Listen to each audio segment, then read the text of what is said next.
आगे लड़ा हुआ है। आप सभी का बढ़िया एंगल बचेगा। थोड़ा साइड हो जाए भाई। थोड़े पीछे हो ले यार। भाई थोड़ा साइड हो ओ भाई जाए। जमाते आगे तुमको हरियाणा सरपंच एसोसिएशन द्वारा आयोजित सर्वजातीय और सर्वखाप सम्मेलन में पहुंचे सभी खापों के अध्यक्ष और प्रतिनिधि, दूसरे संगठनों के प्रतिनिधि और मातृशक्ति देवियों, सबसे पहले तो मैं उचाना की पावन और पवित्र भूमि पर पहुंचने पर आपका स्वागत करता हूं, अभिनंदन करता हूं।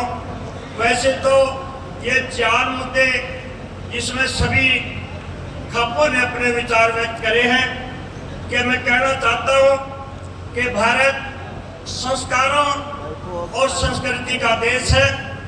जब तक ये संस्कार इस देश में जिंदा रहेंगे तभी तक इस देश की जड़ें मजबूत रहेगी। और ये संस्कार और संस्कृति की रक्षक यदि कोई है तो वो खाप पंचायतें हैं। और बड़ी खुशी की बात है कि अब तक सरपंचों के बारे में एक गलत धारणा थी कि ये तो ग्रांट लेते हैं और उनको लगाते हैं, दूसरे काम करते हैं। लेकिन पहली बार सरपंच एसोसिएशन ने खाप पंचायतों के साथ लग करके एक बहुत अच्छा निर्णय लिया है। हमें बहुत जल्दी इसकी अपेक्षा भी है कि आने वाले समय में प्रत्येक गांव और प्रत्येक खाप में ये खाप पंचायतों के साथ सरपंच भाई मिलकर के एक जन जागृति अभियान छेड़ेंगे।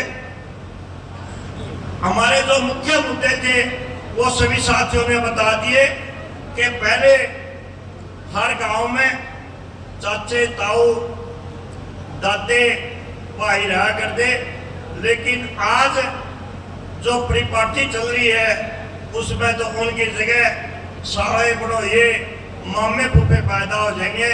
इस करके हमारी सरकार से ये मांग है कि गांव, गोद और गवांड में शादी पर बिल्कुल प्रतिबंध लगाया जाए।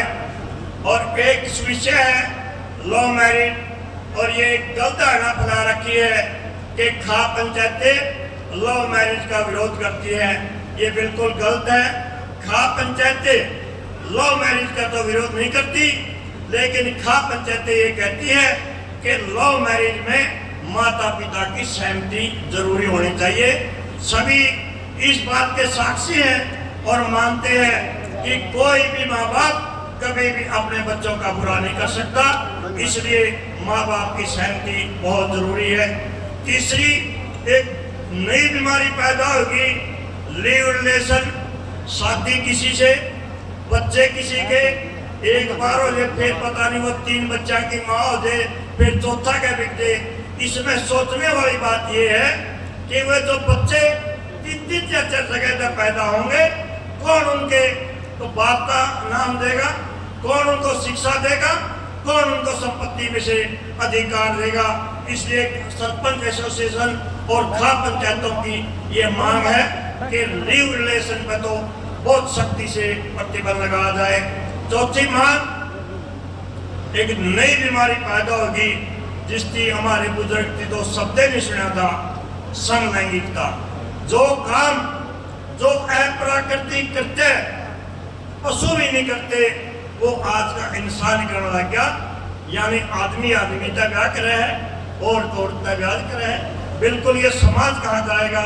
हमारी सरकार से यही मांग है कि इस पर बहुत सख्त कानून लागू करके इस किस्म के कृत्य करने वालों को तो फांसी की सजा होनी चाहिए। इन्हीं मुद्दों को लेकर के हमने ये फैसला किया है। और लड़का और लड़की की जो उम्र इस वक्त है, हमारी ये मांग है कि वही रहनी चाहिए जो सरकार की मंशा है कि लड़की की उम्र बढ़ा करके 21 साल कर जाए। हम बिल्कुल इसके खिलाफ हैं। बड़ी विडंबना की बात है कि लिव रिलेशन में तो 15 साल की बच्ची भी रह सकती है, लेकिन शादी 21 से पहले नहीं कर सकती। 21 से पहले तो वो कई बच्चों की मां बढ़ जाती है, तब कोर्ट और सरकार उनको इजाजत देती है। साथ में जो हमारे गायकर साथी हैं, हमारी समर्पण समाज की तरफ से उनसे मांग है कि वो सभ्य और समाज में जागृति पैदा करने वाले गाने गाए। इसी उपलक्ष्य में आज गोस्वामी जी को और भाई रामधन गोस्वामी और ईश्वर छात्र को खाप पंचायतों ने उनके सभ्य जो संगीतकार है, संगीत वो गाने गाते हैं, उनके लिए सम्मानित किया है। तो इन मुद्दों को लेकर के हमारी खाप पंचायतों ने केंद्र सरकार और राज्य सरकारों से मिलकर के काम किया है, लेकिन हमारी ये धारणा है कि जब तक ये समाज जागरूक नहीं होगा तब तक ना सरकार जो कहेगी और ना कोई और काम। इसलिए हमने फैसला किया है कि 28 सितंबर तक प्रत्येक गांव में ये खाप पंचायतें अपनी अपनी मीटिंग करेंगी ताकि ये समाज जागरूक हो, और जब समाज जागरूक होगा तो सरकार पे दबाव पड़ेगा। इसलिए ये सरोखा पंचायत 28 सितंबर तक का सरकार को समय देती है। एक और दिक्कत आती है इसमें, केंद्र सरकार ये कानून बनाओगी और केंद्र सरकार की मजबूरी है कि उत्तर भारत के और दक्षिण भारत के जो रीति रिवाज है वो भिन्न है, लेकिन इसके लिए रास्ता है कि प्रत्येक राज्य सरकार एक कस्टमरी लॉ लागू कर सकती है जो हमारी परंपराएं हैं उसको मान्यता दे। इसलिए हम उत्तर भारत की सभी सरकारों से मांग करते हैं कि अपनी अपनी विधानसभाओं का सत्र बुला करके एक कस्टमरी लॉ बनाया जाए।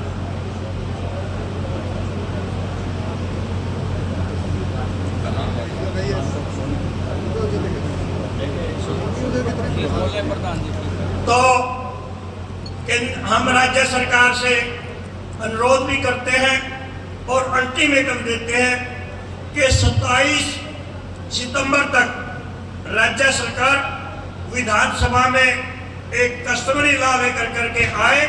यदि इस वक्त तक सरकार कोई ठोस कदम नहीं उठाती तो शहीद आजम भगत सिंह की जो जयंती है 28 सितंबर, वहाँ एक खाप सम्मेलन होगा, समीक्षा बैठक होगी सोनीपत में।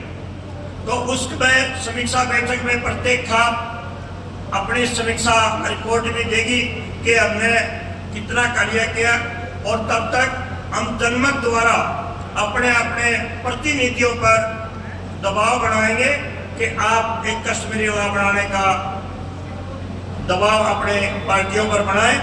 तो 28 सितंबर 2025 को सोनीपत में सरोखा पंचायतों की सरपंच एसोसिएशन की एक समीक्षा बैठक होगी, और तब तक भी यदि सरकार नहीं देती तो उसी दिन एक बहुत बड़ा ऐलान किया जाएगा कि 23 दिसंबर को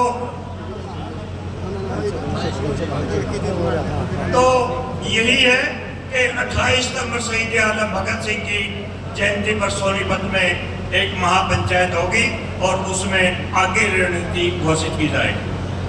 आप सब आए, आपका बहुत बहुत धन्यवाद। आपका नाम प्रधान जी पूरा वो बोलेंगे।